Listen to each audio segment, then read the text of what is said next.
Again, Manor Solomon, we spoke about him earlier on. He signs for free from Shakhtar. You say it's not a signing that's going to set the world alight, but it's just more numbers in the door. I'm more concerned about people going the other way, like the £9 million apparent bid for Davinson Sanchez.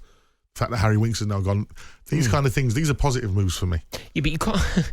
You are unbelievable. Your spin here. This is Alistair Campbell levels. I've never known anything like it. This is amazing. You have just managed to portray the sale of Davinson Sanchez and getting £9 million for him as a positive.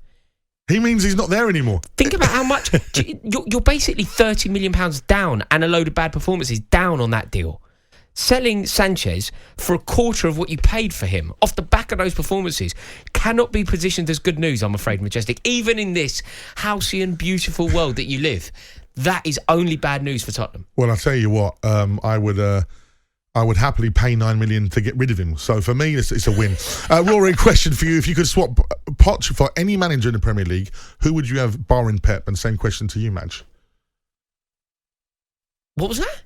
Like, if you could swap Pochettino for any manager in the Premier League, bar Pep, who would it be? Klopp. Jurgen. Yeah. Actually, for Jurgen. I think they're the two best managers in the league. I think Pep Guardiola is clear of Klopp now, but I also think that Jurgen Klopp is in a league of... You know, if you break the league down into tiers, managerial tiers, I think Pep Guardiola is in a league of his own. Then second, I think Jurgen Klopp is in a league of his own. What about Arteta and Ten Hag? They're nowhere near. They're not in the one. But they're not one rung below. I think they're two rungs below. I think Unai Emery is better than the two that you just suggested. Emery's better than Ten Hag and Arteta. 100%. Unai Emery is a far better manager than the two that you mentioned. Yeah, definitely. Like, I mean, Arsenal fans are very, very protective over this theory, but it is true.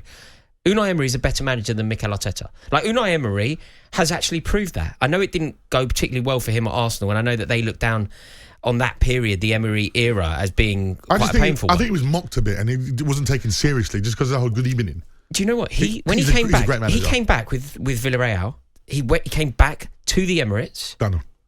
And won the game, slapped up Mikel Arteta at home with Villarreal. Slapped up. Right, and also, let's remember where Arsenal were when Unai Emery was in charge. Unai Emery had Arsenal, who have a pitiful record in Europe. He had them in a European final. Okay, it didn't go his way. They got beat. Chelsea beat them in Baku. But he had them in a final and he had them fifth in the league. He left. They then finished eighth twice under Mikel Arteta. Okay, they had a bit of a resurgence last year where they competed and created the illusion that we have a title race. But Unai Emery is a far better manager than Mikel Arteta as of today. I don't even think that's controversial. And same with Ten Hag, in fact. I love this one. This is from Gareth. He says, calm down, fella. Spurs are better without Kane. Champions League final without... I hope he stays because Spurs stand still with him. That's from Gareth. Yeah. Again, I think that's... What do you think to that? I have a very good friend of mine, Tom, who even today... He put up when Kane came back to training. This man hangs around like a bad smell. He wants him out so badly. Really? There is a small contingent of people that think Spurs are better without Harry Kane. Tottenham fans? Yeah. That is unbelievable. It's mad, isn't it? If you were a Tottenham fan and you believe that Tottenham will prosper without Harry Kane, I can't... that's unfathomable to me. My brain doesn't possess the chip to comprehend what you're saying. The only time I criticise Harry is I said that he's not turned up in the biggest moments. So when it comes to like everyone going, oh, Harry won't win anything at Spurs, I'm like, but you're part of the failure because you've been there in the Champions League final, you've been there in the semi-finals, and you haven't come through. And the way Didier Drogba scored 9 goals in 9 finals, yes, whatever. That's the only criticism I have of him. Otherwise, he's the best player Spurs have ever had.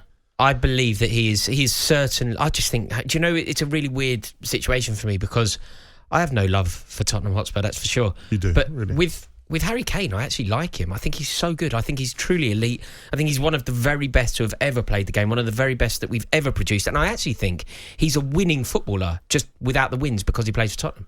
It's not his fault. I honestly think it's not his fault. If he had gone to Man City last year, he would have scored the 50 goals that Haaland scored.